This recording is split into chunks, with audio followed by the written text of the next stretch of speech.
जिस वजह से हमारे क्लाइंट भी जाने लगे। नक्श ने अपने दादाजी को इतना लाचार और असहाय आज से पहले कभी नहीं देखा था। मगर नक्श भानुशाली ग्रुप के सीईओ दर्पण भानुशाली यानी अपने चाचा को बिल्कुल भी पसंद नहीं करता था। अपने दादाजी की बात सुनकर नक्श को उन पर दया आने लगी। ठीक है, बताइए मैं आपकी मदद कैसे कर सकता हूँ?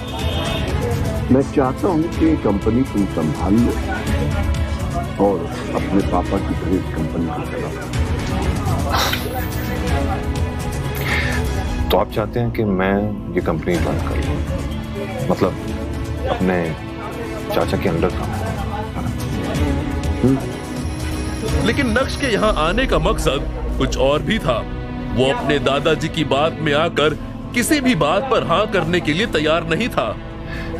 दरअसल दादाजी, बात आपकी कंपनी और आपके फायदे की है। तो ये रिश्ते नाते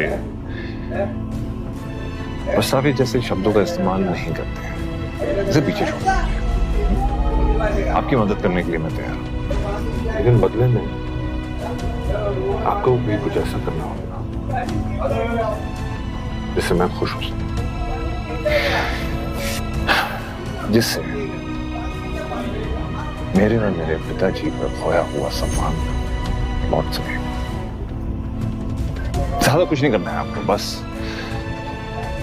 मैं कुछ शर्तें आपके सामने रखूंगा, आपको उसे स्वीकार करना है, कबूल करना है, और उसके बदले में मैं आपकी मदद करने के लिए तैयार हूं। सिंपल। शर्तें?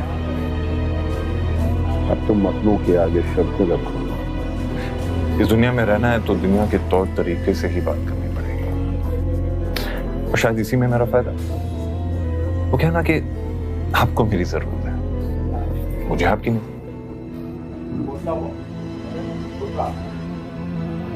ठीक है, तुम्हें मुझसे क्या चाहिए? ये आपने गिना फायदे की। सबसे पहली शर्त, अब इस कंपनी में मैं दोबारा तभी लौटूंगा जब इस कंपनी का सीईओ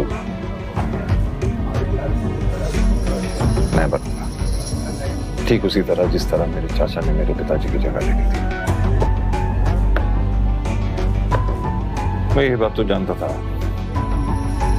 कि आपने मुझे भानुशाली ग्रुप ऑफ इंडस्ट्रीज को बचाने के लिए नहीं, बल्कि चाचा की कंपनी को बचाने के लिए यहाँ पे बुलाया, लेकिन आपको अपनी गलती का जरा सा भी अफसोस नहीं। ऐसी बात नहीं है बेटा, लेकिन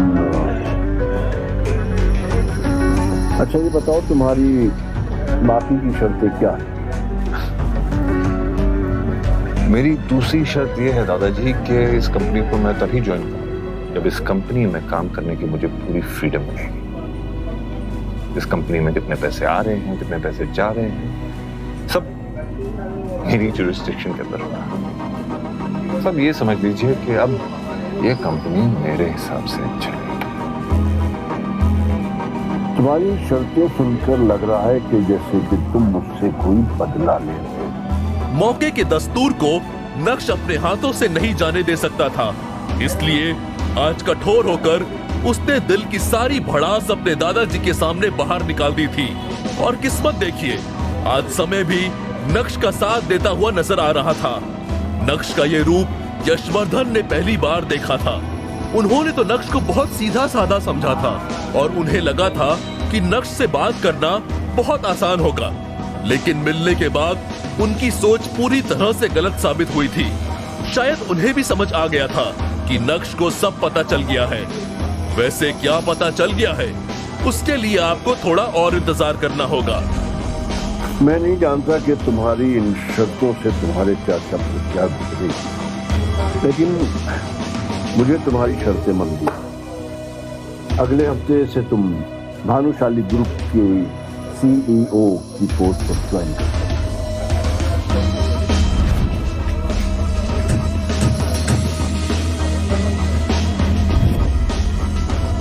बात खत्म होते ही यशवर्धन ने सर झुका लिया, लेकिन नक्श भी वहां पूरी तैयारी के साथ आया था, इसलिए नक्श ने अपने दादाजी के साथ